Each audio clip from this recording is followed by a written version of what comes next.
Welcome, everybody, back to the Myth Informed podcast. I'm your host, Sean Frasick. I'm normally behind the board, but no Brian today, so we'll make do. Before we get started today, I just wanted to let everyone know, Better Discourse 3, Fort Worth, Texas. We are going to start announcing speakers. I am hearing back from people. We're getting really excited. The panels are always the hardest thing to finalize because everyone wants a different version of a panel topic, but we're getting close. So the speakers, I will start announcing those soon. We're really excited. We've never been to Fort Worth, Texas, so really excited for that. So check that out. The website's up. Check all that out. Tickets are available. So tonight, we're going to continue our discussion with Alyssa and Scarlett. Scarlett? Hello. Alyssa? Hi. And get some updates on kind of what's happening with critical race theory in Wisconsin and the Delta variant and everything else that's coming up. And then we're going to do some video reviews. So Alyssa mostly has not heard any of these videos, so we're going to get her live reaction, which is going to be good. But yeah, let's start there. What's going on, Scarlett? What's been going on? She's got a lot to say. So much has been going on. I was at a Mequon-Thiensville school board meeting till midnight. And Mequon is in Wisconsin. Yeah, southeastern Wisconsin. And boy, what a night. A hot mess, to say the least. We had several groups of activists show up from Break the Silence and the Burbs is one of them, Bridge the Divide. These are groups that are funded by, I think maybe like Democratic Party in some ways. I'm not sure. Like the Wisconsin Democratic Party? Yeah. Interesting. Yeah, I think that they get some money. I can't say for sure, but they managed to show up at about every southeastern Wisconsin board meeting. And they're not residents in the board meetings that they show up at. There's some other groups too. There's one in Burlington. They tend to, they come in to support maybe an activist parent that is at a board meeting, or to, I think, I'm getting the impression to sort of cause a stir and to encourage, and I think they help organize. It's funny that when there is an important meeting or an important topic, supposedly there was a critical race theorist, Sheila Briggs, that was to show up there, that works with the DPI, and she was going to school all of us parents and how great critical race theory is and how we should embrace it.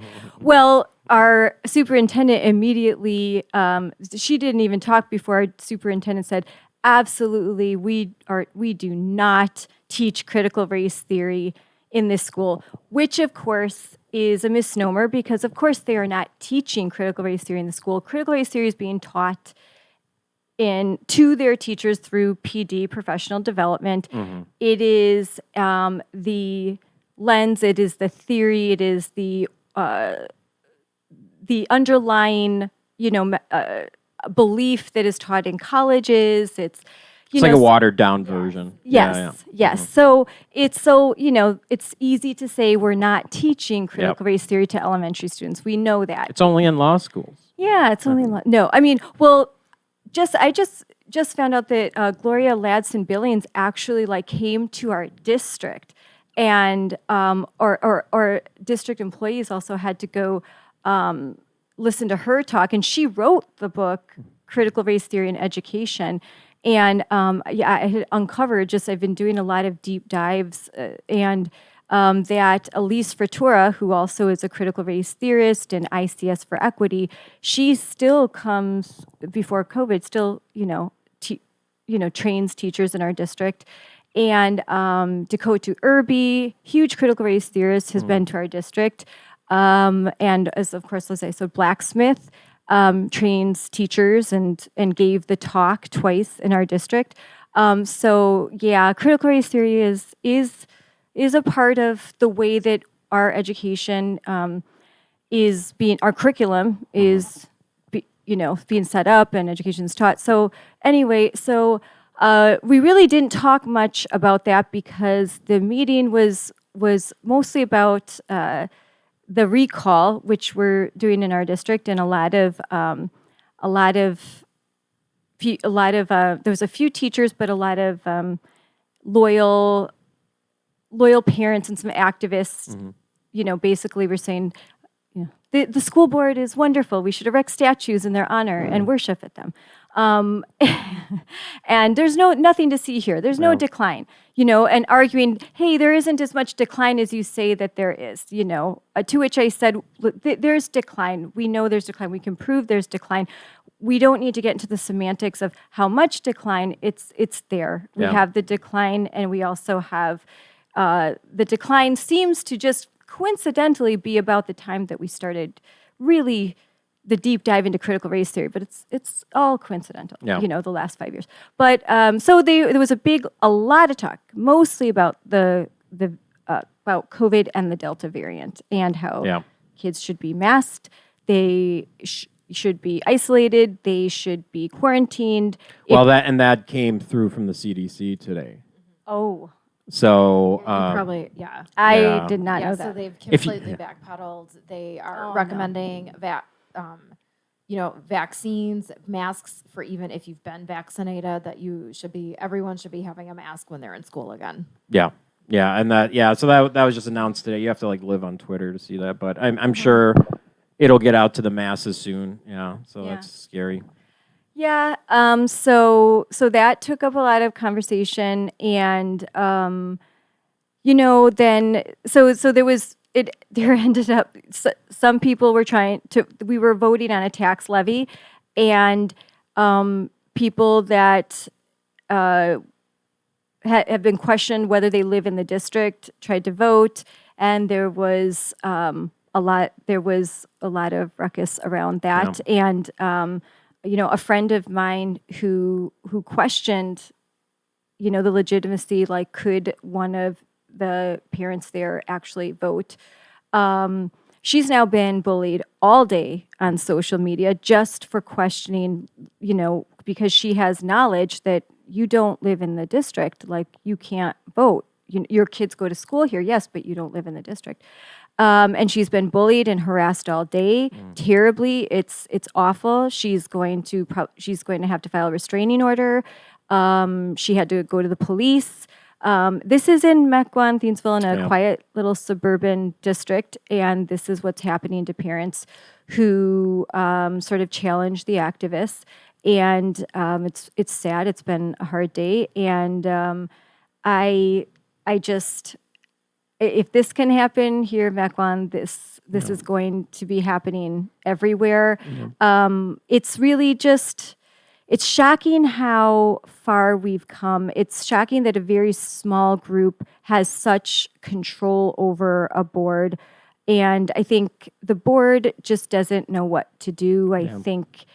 Well, and what I know, so you guys invited us to your meeting in Mequon where it was parents coming together to get votes. I think you need 4,200 votes to vote out the school board to eliminate the critical race theory praxis or pedagogy, whatever you want to call it. And one of the things I noticed was most of the parents didn't even know what critical race theory was, which was interesting. So they showed up, and a lot of them were asking, what is it? We need, explain it to us. And also, too, the unfortunate thing for parents, I think, is the burnout that comes, because now they're coming, and Alyssa, you can talk to us, but they're coming there, they just got done with work, 8-10 hours or whatever, you got to deal with all the work stress, and then you come home, then you got to go to this thing to get the curriculum back to normal. It's frustrating, I'm sure. Yeah, I think the burnout is definitely a real issue. We had on Monday a call with Will Law, which they've been wonderful for us to get lots of ideas with them. and, only half of the people could attend that call because, we're doing these things as we're juggling like full-time jobs, raising kids. So that was a barrier. And then, people who were supposed to come to this event last week for the signatures, not everyone could show up for that. We had another call scheduled with a bunch of parents. Not everyone could show up for that. It does get hard. And what's funny is there were a lot of people at that meeting, and a lot of people that Alyssa deals with, they're like, oh, this is political. You're funded by Republicans. We don't get any help from Republicans. We don't get help Neither from do the we. party. We sometimes there are times in different endeavors where we'd welcome some help. We don't get anything. The Democrats, they have that ground game. That's 40 years built in.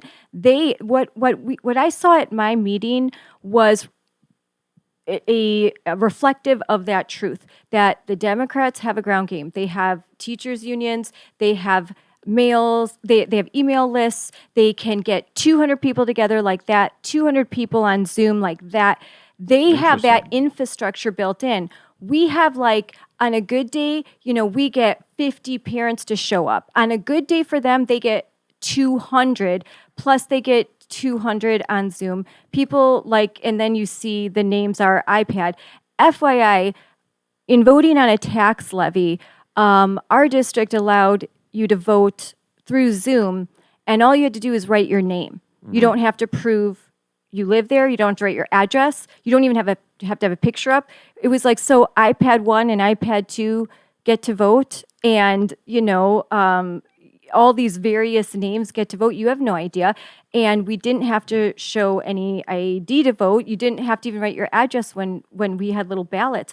And this is for a tax levy. I think that's a pretty important vote to take, and to have, and you need 2/3 for that to pass. So we thought, well, we're going to bring a group of parents and maybe we can challenge this. Like, we didn't have a prayer. We're not organized at that level. We're better. We've got a lot of people in our Facebook group. We've got 2,000 signatures plus already. We've got 75 volunteers, doing as much as they can. We have grandmas. We have grandfathers. We've got young moms pushing strollers, trying to get signatures. This is how much they want change and they want to be heard. They have activists. And then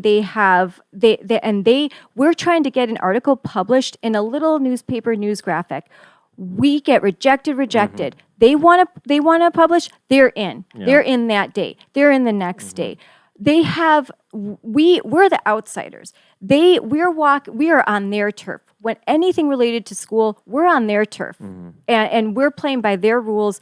And it's an uphill battle. But I'm not giving up. I'm just beginning to fight. We're all just beginning to fight. It's a long haul. This is a marathon, not a sprint.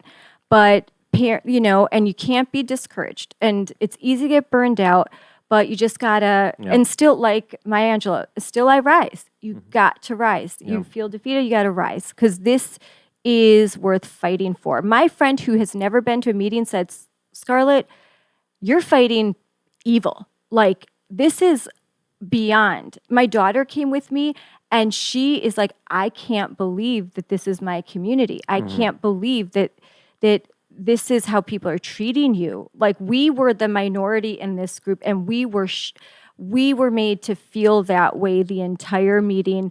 And but we stayed strong. We stayed to the end. I spoke twice, and I hope that I was able to be a voice for the average person who was just a mom, and stay-at-home mom.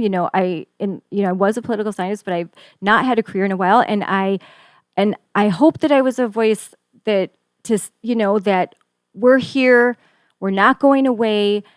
We no longer trust you. We no longer trust these school boards. We don't trust the system, and we want change. Yeah, we got a comment from Frankenstein Wrong Thinker, and he says, Mama Bears just might be the ones to save us all. And that is kind of what I've noticed, and like talking with James Lindsay and stuff, and like he'll poke fun on this on Twitter, like moms, all the moms. And And that's kind of one of the things I notice is like, yeah, the moms are not playing around with this.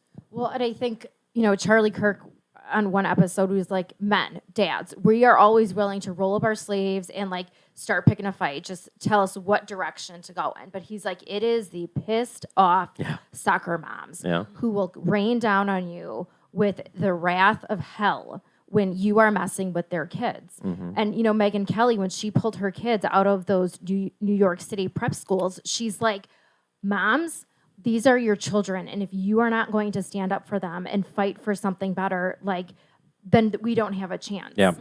And one argument I always see brought up by people either on the right or, first of all, I don't like that this is the left-right argument. It definitely isn't. But one of the things I always see people comment is homeschool. One, homeschool your kids.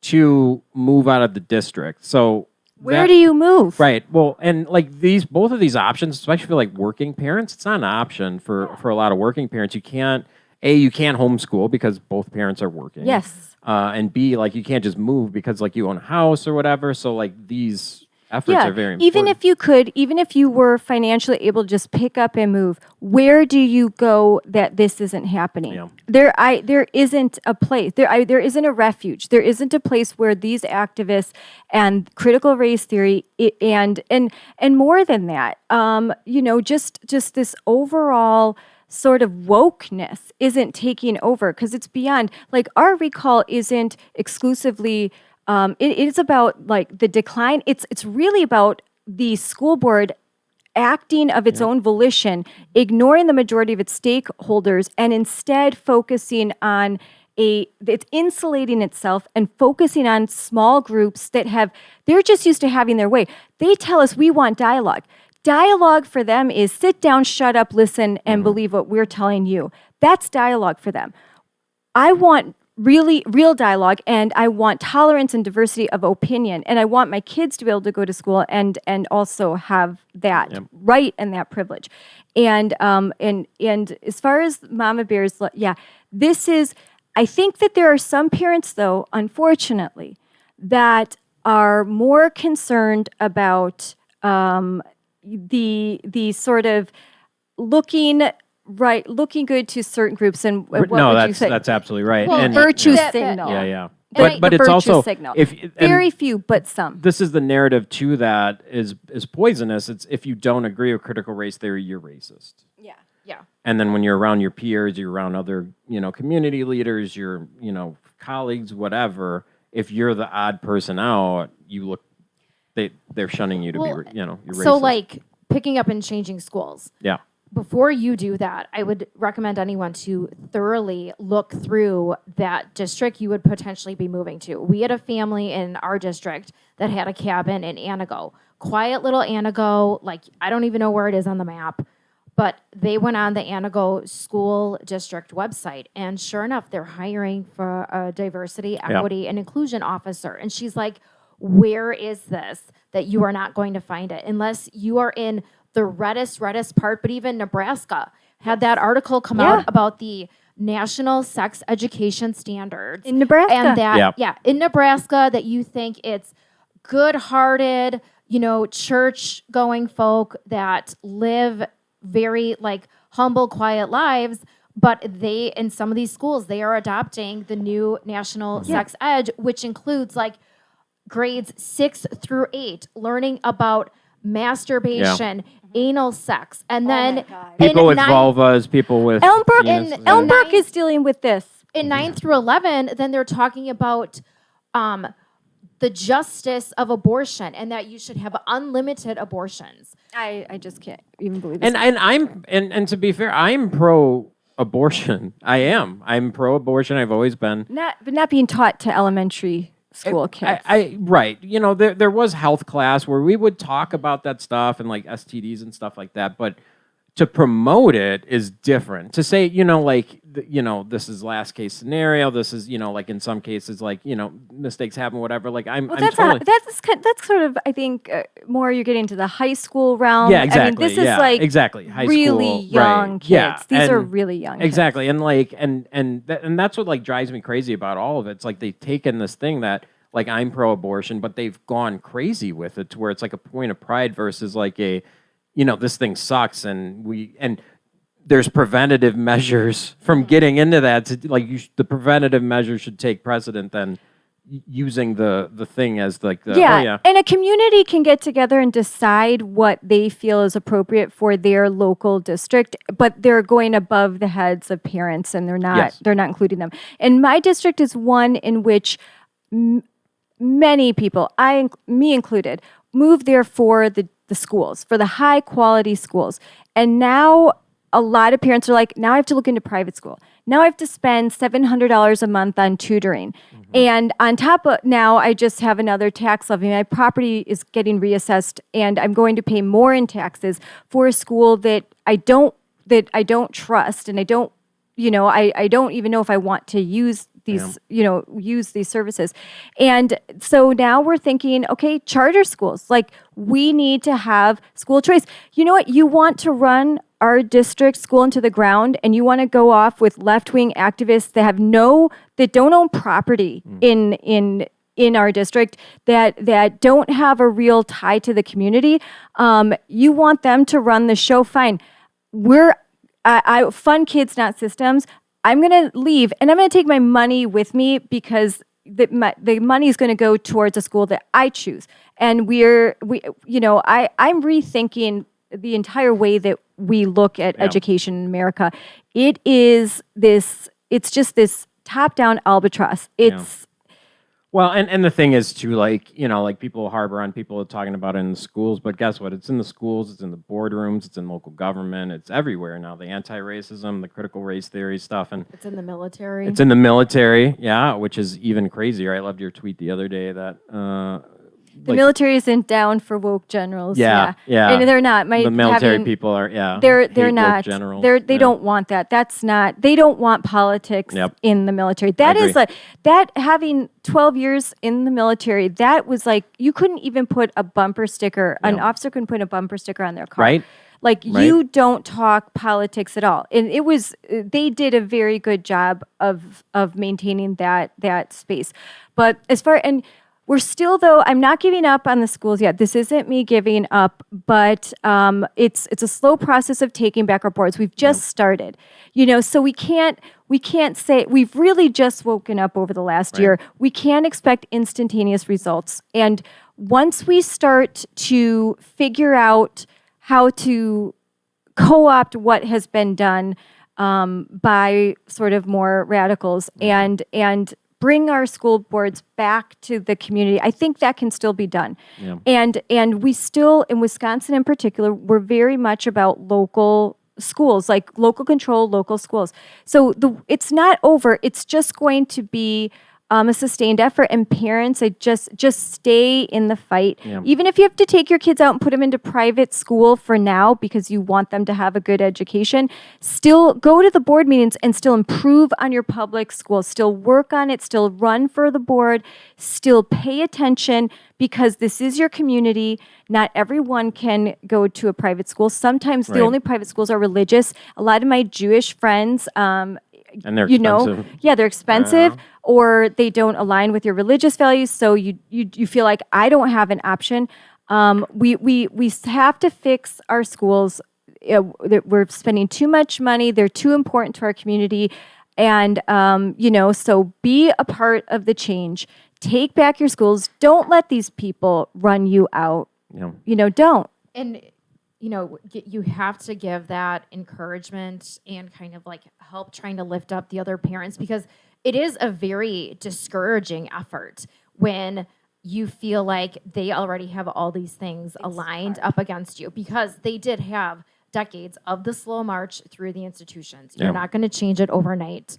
But I think, you have to have a trade-off that, at this board meeting, we're going to focus on this. And then the next board meeting, we're going to focus on that. And as you can recruit more bodies, we had the best turnout at our last school board meeting. And there were only 2 people who showed up that had the, opposite viewpoints as us. And even though not everyone spoke, we were able to get more bodies in those seats of people who had never came to a board meeting before. And if you can slowly just keep stacking the deck and having a bigger presence, The school board's going to notice who is consistently here, who is showing up, who is invested and dedicated to this versus who only shows up so that they can invite the news crew to get a 2-second, Yes. clip, and then they're not there for the next meeting. Yeah. Yes, and that's what tends to happen. This was a bigger meeting.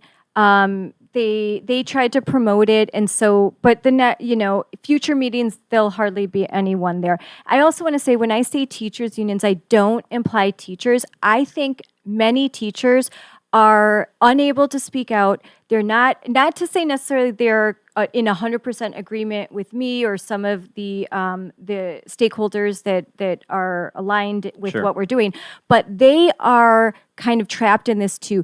They have there's so many administrators now. There's so many rules. There's so much Yeah. bureaucratic mess going on. They have less time to focus on their job and more time to visit with diversity counselors and equity groups and our DELT group and coaches and avid coaches and this and that. They also I think that very much parents and teachers need to align again and to reject. There's been a wall put up between parents and teachers with district administrators because that keeps them in power. Mm-hmm. That keeps that they grow and grow. Our district has 21. We're going to have 23. 6 administrators paid with 6 figures. That's just the top level. Then we've got a whole, probably almost 100 underlings there. And teachers are in our kindergartens, they don't have aides. There's one math specialist for a school with 700 kids. Wow. Yet we have tons of coaches and we've got plenty of diversity seminars and woke training, but we don't have what teachers really need. And they don't get the professional development that really works for them, that will help them be better math teachers and better at whatever they're doing. Instead, they get to go and learn about their privilege. Yeah. I think that if we could break through, I think that there's a natural alliance because I think teachers really care about kids and parents really care about kids. So we've got to get together and sort of push out the administrators. Yeah, and I think one of the things we'll continue to highlight in the show is having you guys back and talking about some of the things that work and some of the things that don't, because there is no rule book to this. Like we can see, like if you guys are doing one thing that you got success from, or you did another thing that didn't work so well, like having those like for parents that are going to get into this, because now it is, like you said, it is spread. It's spreading across the nation.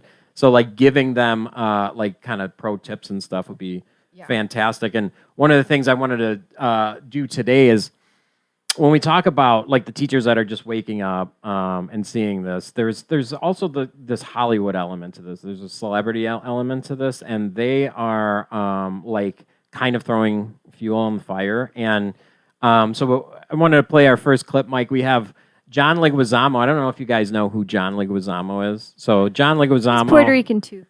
Is he Puerto Rican? I think he's Puerto Rican. Yeah, he could be. I know he's the voice of the sloth in Ice Age. Yes, he's the voice of the sloth in Ice Age. He was, he was in Romeo and Juliet way back when. He's been in John Wick, things like that. So I just want to play this clip. Mike, go ahead and start it. I'm going to get your guys' reaction. Yo, what's up?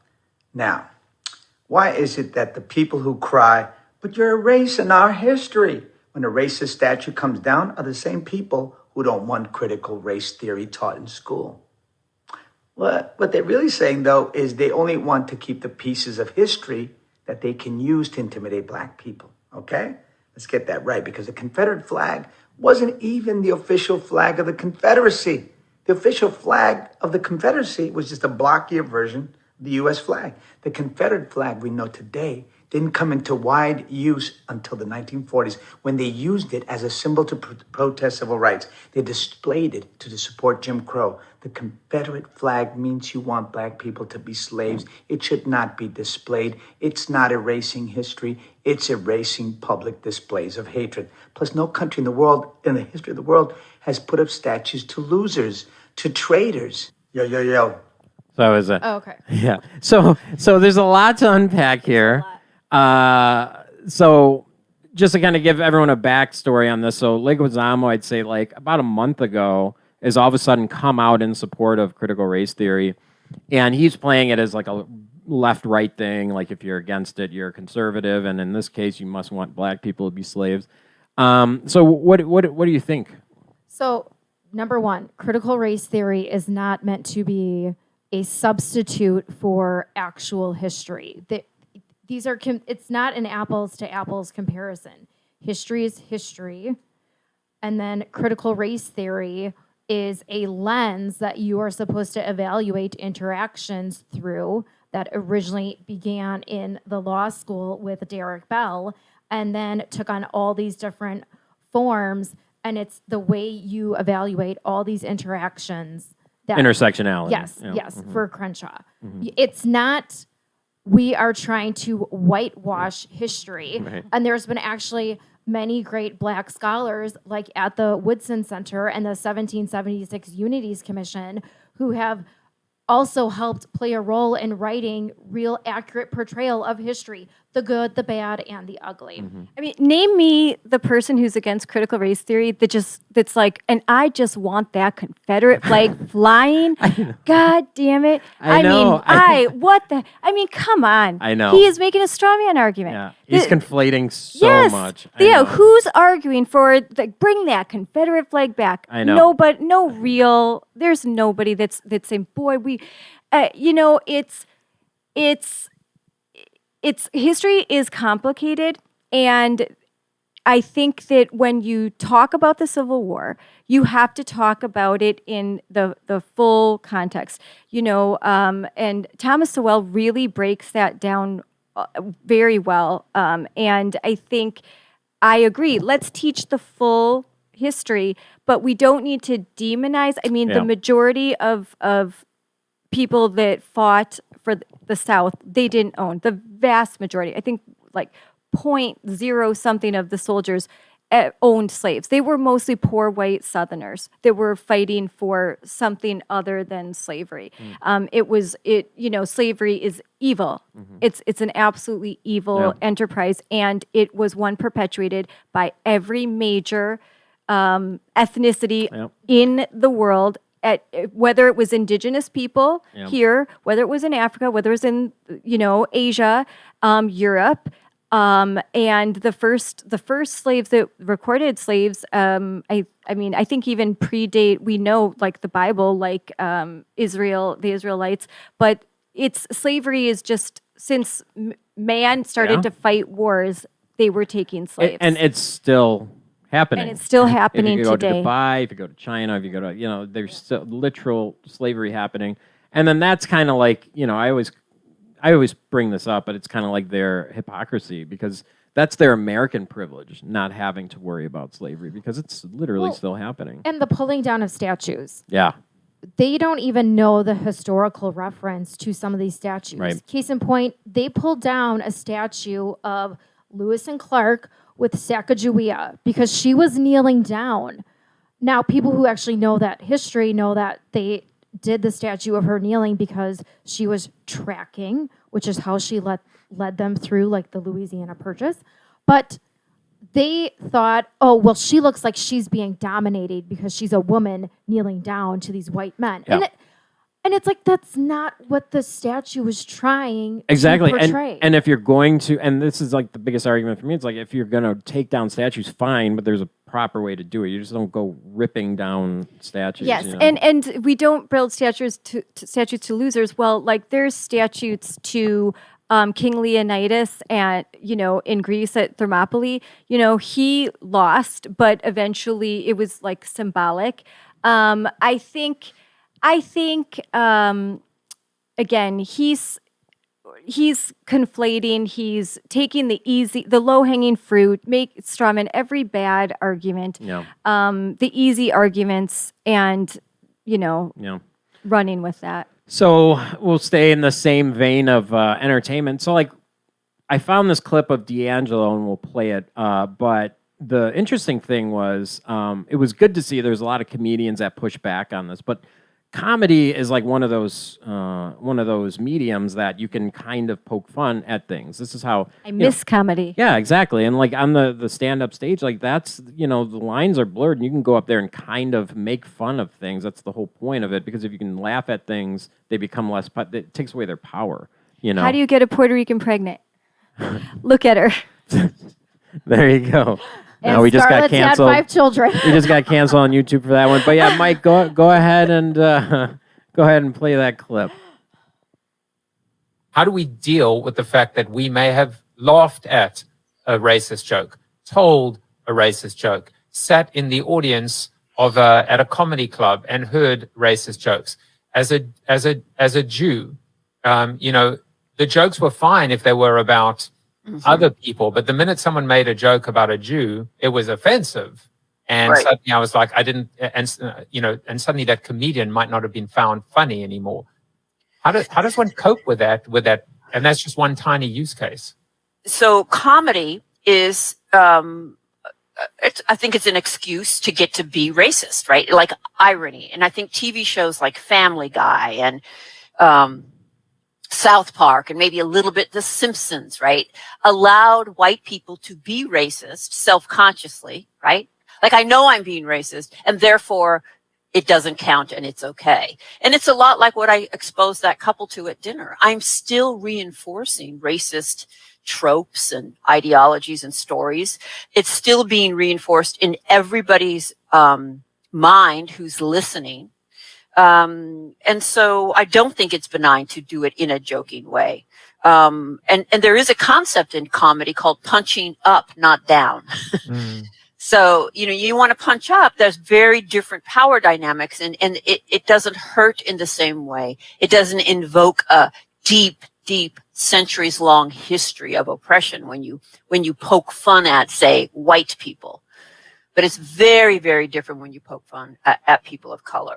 So we can only make fun of white people now. Yeah. Boy, I mean, South There's Park is so going to have much in a that. field day with this. I can't I wait hope to they see do. the episode. I don't know if they will. I hope they do. If they don't, oh my God. I hope they, like they wrote in Dawkins, like as a character. They wrote in like all these other like people as characters and stuff. If they don't do this. I hope they do. But I mean, there was so much in there. So you have the host, the woke host saying like, it's fine. Seinfeld.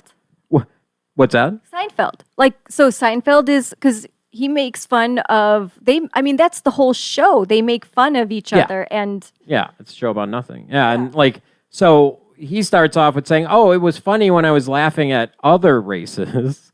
But as soon as they started talking about Jews, oh boy, how infantile of an intellect do you have that where you can't laugh I don't even at? believe him.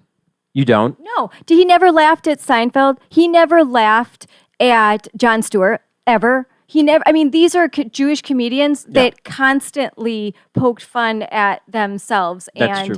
I don't believe him. And what he was saying, what his scenario was a stand-up comic. So you have a stand-up comic up there making fun of all these other races, but then when you get to the Jewish people, and then he has no sense of humor. Yeah, and then for D'Angelo to then come out and just like go after Family Guy, South Park, and The Simpsons. It's insane to me. Like I'm so glad like comedians like saw that and picked it up and like ran with it, because that showcases that's her next target, because she was promoting her new book, Nice Racism, on this, and it just showcases like we've gone after the schools, we've gone after all these things. Now let's go after what everyone. They want to take everything away. Yeah. What about Curb Your Enthusiasm? I just keep thinking of all these funny shows Mel that are Gibson, funny. or Yeah, Mel Brooks. Yeah. With Monty Python. Mm-hmm. Yeah. They're just they're miserable. Yeah.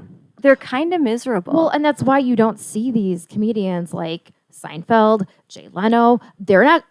If they went on tour right now, they would make a killing. Mm-hmm. But they're not, because they're like, I don't want to deal with the crap. Even like Chappelle, he's done just a few things. Kevin Hart, they came after him. Mm-hmm. And he's like, nobody is immune from this wrath. And he's like, I'm done. Yeah. Someone's I'm not got to messing stand with up. you guys. There's got to be the first person that stand up, the first group that stands up and just, no, I'm not doing this, and they Well, and then look at Ellen. She was literally the nicest comedian. Yeah. She really did not poke fun at other people, and they still came for her because of whatever was going on behind the scenes with her production crew and it being a toxic work environment. It's like no one is safe from this criticism. So you have to decide, like, I'm either going to go out there and some people are going to love it and they're going to be my base, and then the rest of them, it's like,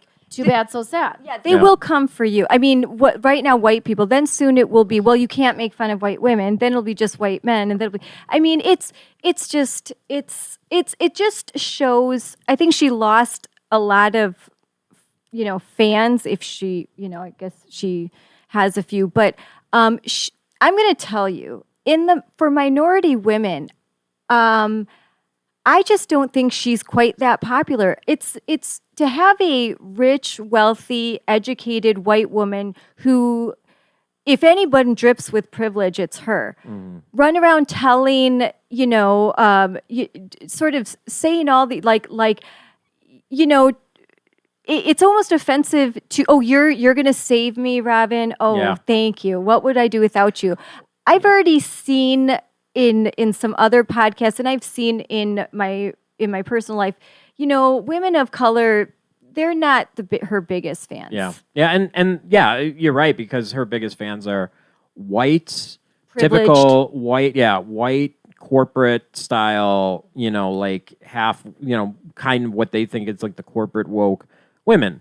And it's interesting, like in her book, she's going hardcore after these women now, and because guilt is a hell of a drug, and if you're telling these people you're guilty all the time, like it's and it's sort of like if you espouse how much you hate capitalism, then you can be a capitalist. Is that what you can do? Because she's definitely a capitalist. Yeah. I mean, so if you espouse like how much you hate privilege, you get to go ahead and be privileged and live a great life and make millions of dollars. Is that all it takes? That you just have to do the virtue signal. You have to buy your indulgences. This is very much like the old Catholic Church. Like, I'm going to pay my way out of hell. Here you go. Here's a bag of silver. Now I get to do whatever I want. Now I can be a capitalist without actually being a capitalist. Yeah. So we talked about like with Zamo, he's more the legacy Hollywood, right? And then, you have D'Angelo kind of going off on the legacy shows. This next clip, we have kind of it's like the new version of celebrity. It's the YouTube elite. This is Logan Paul, and he's going to go on his little rant here. So go ahead, Mike, play that. One of my biggest learnings from all of this, and I'm embarrassed that it's taken me 25 years to realize this. It is not enough to be not racist. You have to be anti-racist. Yes. Condemn those who feign superiority because of the color of their skin. Friends, hold friends accountable. Hold your family accountable. Hold yourself accountable. And most importantly, we must hold our authorities accountable. Police officers, politicians, policymakers. As Killer Mike said, bully the politicians at the voting booth. Make your voice heard. Attend a protest. Speak up against injustice. If you're white, if you look like me, use your privilege. And for those who do not think white privilege exists, you are fucking blind. You are delusional, and you are part of the problem. I can count on 0 hands the amount of times that I have feared for my life at a routine traffic stop. That has never happened. Half of the reason I'm able to get away with some of my hooligan shit I do in my vlogs is because I'm a white kid. I'm confident that I do not have to fear for my life should the cops show up. Acknowledge and weaponize your privilege. I believe we're going to a protest today. You can bet your fucking ass I'll be in the front line. Oh, grifter. Knowing all this about America, its racially charged background, its inability to truly treat humans as equals, even after 244 years since its inception, we must now work towards finding the solution. And if you are an influencer or a celebrity friend of mine, I hope you are using your platform to continue to spread the message of solidarity and unity. I do not have all the answers, but I know we must now reverse engineer the system as a collective. So he says, spread solidarity and unity. But a minute earlier, he's like, you need to bully them. Weaponize your white privilege. These are completely conflicting terms. Anyone who feels bullied is not going to feel like they want to join with your unity of what you're promoting. Yeah. You go first.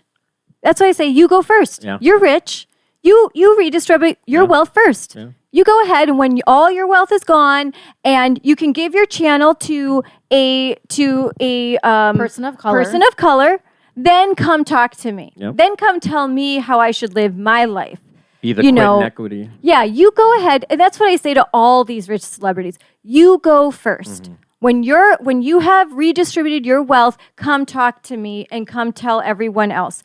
He's either got a woke girlfriend or this is just a total ploy to make more money and it's a total scam and he's a grifter. Yeah. And it was funny too because so I saw that clip and that clip is a year old, right? And so I was texting with Jack Posobiec and I'm like, hey, have you seen this clip? And he vaguely remembered it too.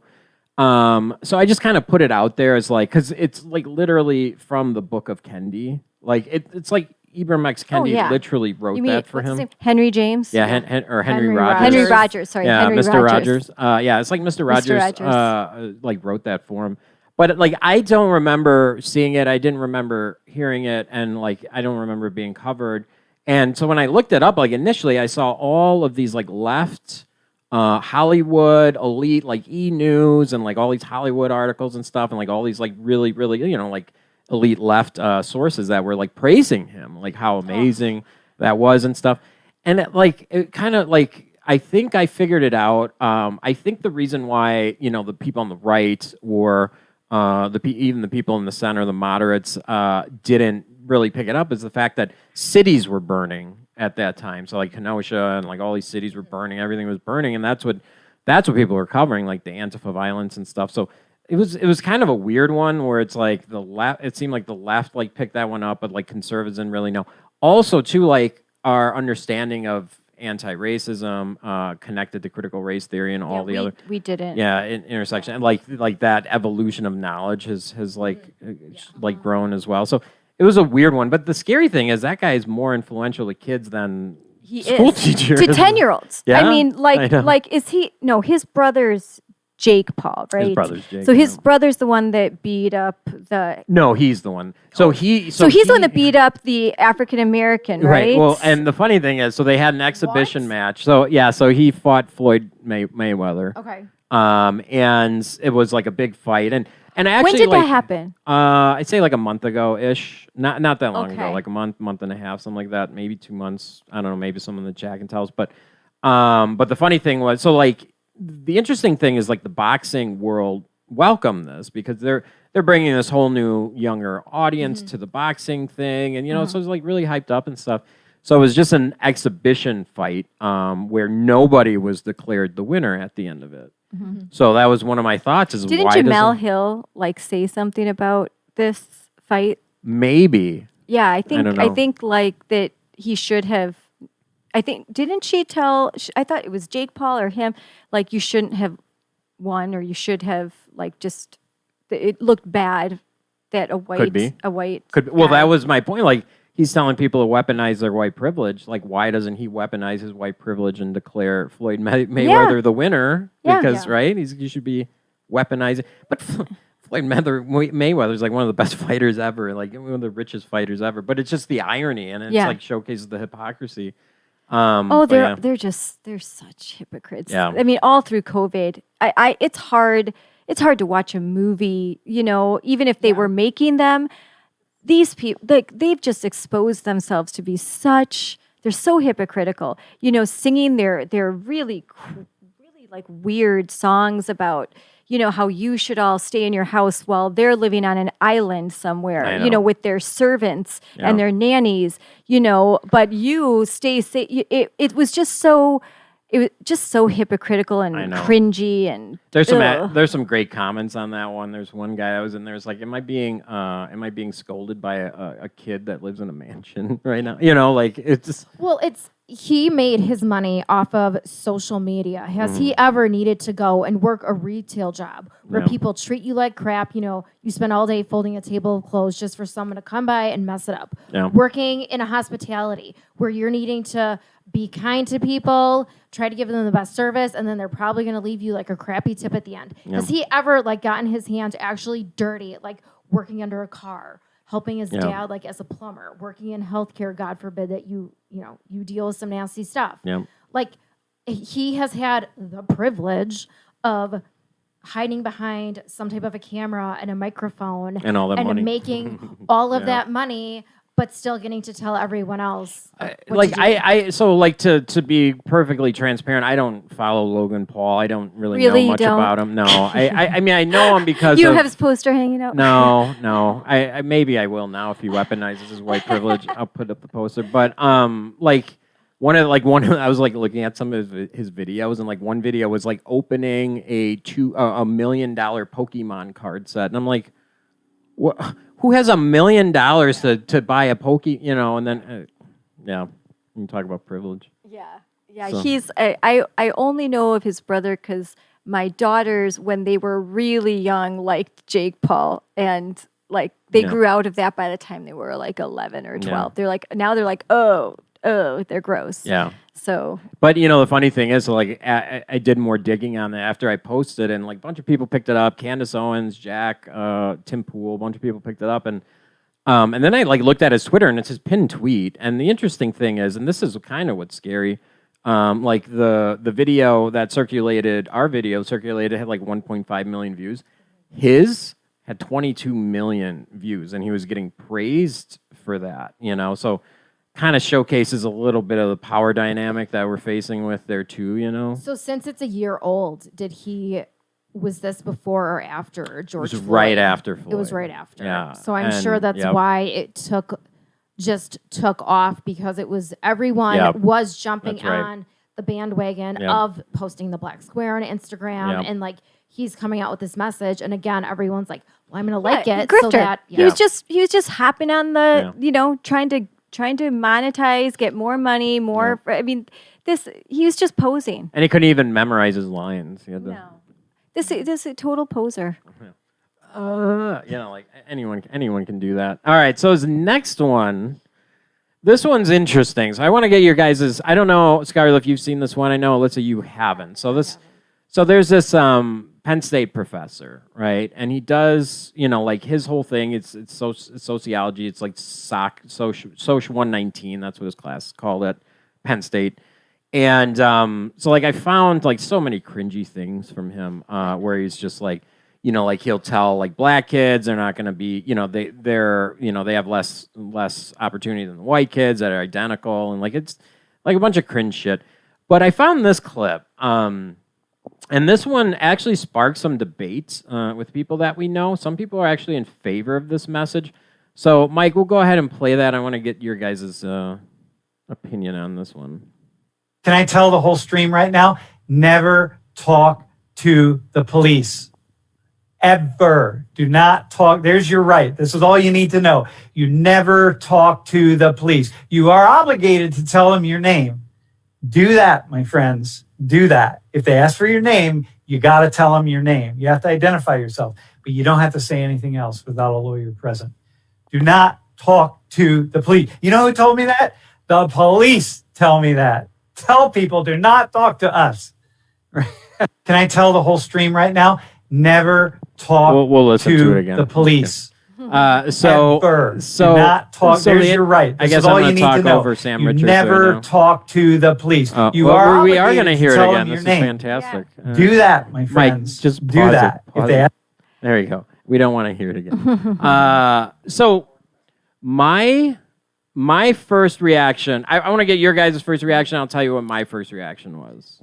So as a mom, I have like young girls. I want them to know that when you are in trouble, it is like police officers who are there to help you.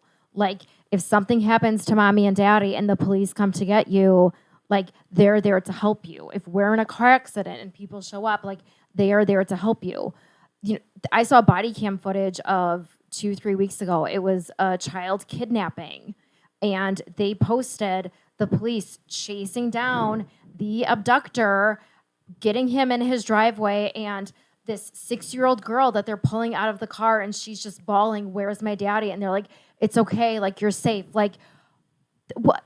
These are what these children need to, like, forget about the adults for a minute. But children need to know that the police are meant to be your friend. They're there to help you. We have family members who are police officers. The amount of crap that those police officers have to go through when they're called out to a suicide and they're trying to desperately revive that person. You know, those are the stories no one hears about. You know, the drug overdoses that, again, no one hears about, and they're finding these children while mom and dad are, you know, just blasted out of their mind. They are exposed to so much of the disgusting humanity that the rest of us don't need to see. You know, it's the crap that they must go home heavy on their heart every day. And to have someone like that, the only time I was ever told you do not talk to a police officer is when I was in my concealed carry class, and they said, if you are involved in a shooting incident, that is the only time that you yourself call 911, you report that there's been a shooting, and then when the police arrive, you cooperate and you say, I will speak once my lawyer is present. That is the only time I was told to never talk to a police officer. I agree with what you're saying, but having been raised in the ghetto for, you know, there's a certain amount where I do understand that to be careful how much you reveal what. So there's I'm a duality. There's a duality, like that. Be careful how much you divulge. So I'm conflicted, honestly, like, because I have a lot of relatives that you know don't talk, but that doesn't mean resist. That doesn't mean run. That doesn't mean you know, talk back or be disrespectful. Right. But to maybe not open up freely and maybe to sort of wait to assess. Like, I would tell my son, you know, obviously, you should trust the police, but are there situations where you'd say, don't, like, wait, call me, say I need a lawyer first? You know, that's... It's an interesting one. It's an interesting... But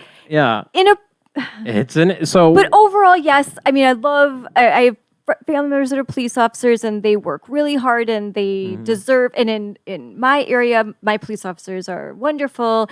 I just put myself back into a situation where you're kind of in living in a different life. Yeah. And so, like, when I first saw that clip, I was like, all right, he's a professor. And he has, you know, and he does these Zoom calls, and he does these things with his students. And I think so my first reaction, I this is still my stance. It's a very dangerous message to send to kids, even college kids, to dehumanize the police. When you're saying never ever talk to them, that is building this like distrust with them. Yes. Right? Yes. And, you know, especially with everything that's going on, I think he should have, as the authority figure in this case, say, you know, there are times where you don't talk to police. There are times when you need to talk to the police, and never resist arrest. That should be the message. Yes. Like, don't resist. Be respectful. Be respectful. Don't resist arrest. Cooperate. Yeah, cooperate. And, you know, if you are in a position where you don't feel comfortable, then get your lawyer. Now, there's two things here. So, like, it was interesting. So I threw this out there, and like some of the people we knew, like James Lindsay, like retweeted and like you know, this is a bad message. But then we had people like Tim Pool, Ian Miles Chung, that actually agree with him. Yeah, so it was interesting. Tim Pool would definitely agree Tim, with I know. Yeah. I know. Tim's got a thing with the police. So like it was interesting kind of seeing like your guys' split on this one. So I thought that was actually good because it actually created conversation. But honestly, like, I totally get what you're saying. Like, you know, there are some bad, ill-willed police officers that are trying to, like, set or people. You could just talk yourself into trouble. Correct. You know, sometimes, right. You know, it doesn't, like I said, doesn't mean to be disrespectful, right. But sometimes are there, but this is more complicated, nuanced message. Yeah, and the interesting thing is, too, like, when you talk about privilege, most people don't have a lawyer. You know what I mean? Like, or the money to hire them, especially if you're younger. Like if I was in my 20s, if I needed a lawyer, that would have been like backbreaking as far as like for my cash flow. Like it would have bankrupted me. So it's a really interesting one. I'm glad. Yeah. So my thing is the teachers, the professors, they have to stop dehumanizing the police. Like the police, a lot of cases, they're just trying to do their job. If someone broke into Sam Richards, the professor's house, the first thing he's going to do is call the police. Yes. And he's not going to have his lawyer there to say, oh, yeah, let's make sure I tell this story right.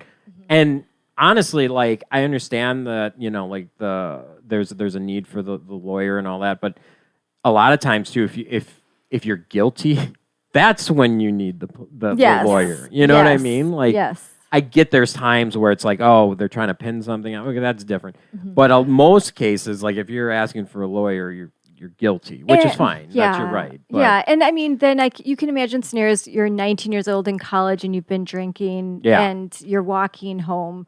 And I think most of the time, police officers they're not like out to get anybody. But you're just as a parent, like just be careful. And but I think I don't trust him because I'm guessing he's a defund the police kind of guy. He's an interesting guy. So if his overall message is defund the police, abolish the police, and then he's also advising young people like don't talk to them, don't trust them, that's wrong. My overall message to my kids is trust the police. They're there to help. But I guess I have this.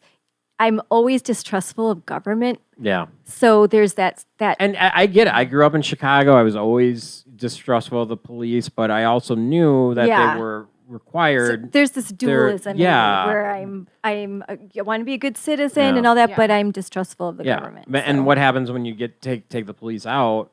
Things get worse. That'd be awful. Yeah, exactly. So it's like that was an interesting one. So I'm glad you guys kind of disagreed on that one a little bit because that was a weird one. But yeah, so thanks for coming on again. Okay. Yeah, it was fun. We'll do it again next week, hopefully. Hopefully Brian's back. We'll have some more videos to look at. So Scarlett, what is your Twitter? You always forget your Twitter. You go first. At Sky. We have to look it up. Then Alyssa's looking gosh, up her Twitter. I'll look it up. Well, because we changed mine. Yeah. Because there was too many characters. Yeah. I think yours is... which is why I shouldn't be on Twitter. Atlas Paulo. Yeah. There's no left turn in Wisconsin Facebook. So I'm Liz Paulo. Lys. Yeah. And then POLLOW. Yeah. So and you're on Twitter and Instagram. And Scarlett, I know you're on Twitter. I am on Twitter. And I think it's Sky Johnson. Sky Johnson. 6. 4. I don't know. Just look for. I don't even know how to search. We'll get better. We'll get better. I will know it next week. There we go. Just yeah. Intuitively follow me. Yeah. So follow them. Figure out who I am. Figure out who she is. Follow her. That's part of the mystery. But yeah, no, this is great. And next week we'll get some more updates on how things are going. And yeah, I'm really excited for that. So, but to everyone that joined us, thank you. Thanks for people in the chat. Sorry, on the screen, the chat didn't show up. I forgot to change the option. So all you see is a screen with no chat, but there's chat. But yeah, so join us again next week. Tuesday, we'll try for the same time. Thanks for joining. Thank you. Bye. Good job, Mike. Great job.